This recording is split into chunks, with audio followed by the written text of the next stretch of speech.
আমরা আশা করছি যে পাবলিক সাক্ষী যে ৯ জন আদালতে সাক্ষী দিয়েছে তারা এই মামলার যথার্থ তথ্য উপাত্ত আদালতে উপস্থাপন করেছেন।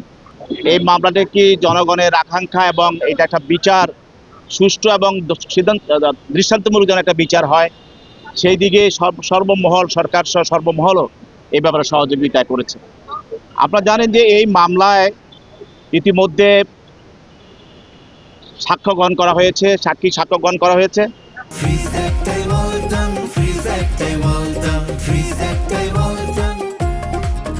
এবং সেখানে সুষ্ঠু তদন্ত করা হয়েছে।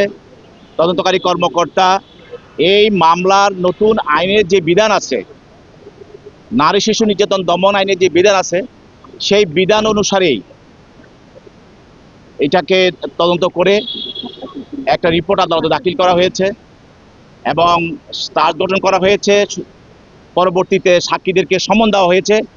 সাক্ষীরা স্বইচ্ছায় আদালতে উপস্থিত হয়ে সমন প্রদান করে সাক্ষ্য প্রদান করেছেন এবং এই মামলায় এই আইনে যেটা বলা আছে যে যেদিন থেকে বিচার শুরু হবে পরের দিন প্রত্যেক তারিখ কোর্ট বিচারের জন্য দিন ধার্য করবেন।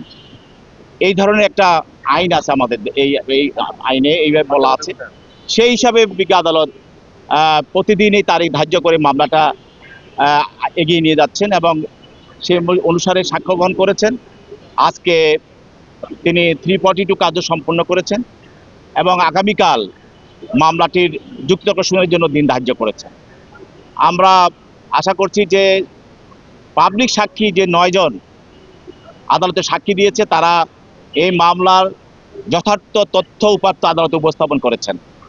তদন্তকারী কর্মকর্তা যে আদালতে সাক্ষ্য দিয়েছেন তিনিও তার তদন্ত সুন্দর এবং সুষ্ঠুভাবে যে তদন্ত করেছেন, যাদেরকে এই ঘটনার সঙ্গে যারা দেখেছেন বা যারা সংশ্লিষ্ট ছিলেন পেয়েছেন সবাইকে এই মামলায় সাক্ষী হিসাবে এনেছেন, আলামত সংগ্রহ করেছেন সে এবং ডাক্তার এবং দোষ স্বীকার করে যিনি আসামি তার স্বীকৃতি জবাবদিহি দিয়েছেন সেই ম্যাজিস্ট্রেট সবাই আদালতে সাক্ষী দিয়ে সেই মামলাটি প্রমাণ করার জন্য তাদের সর্বোচ্চ সহযোগিতা করেছেন।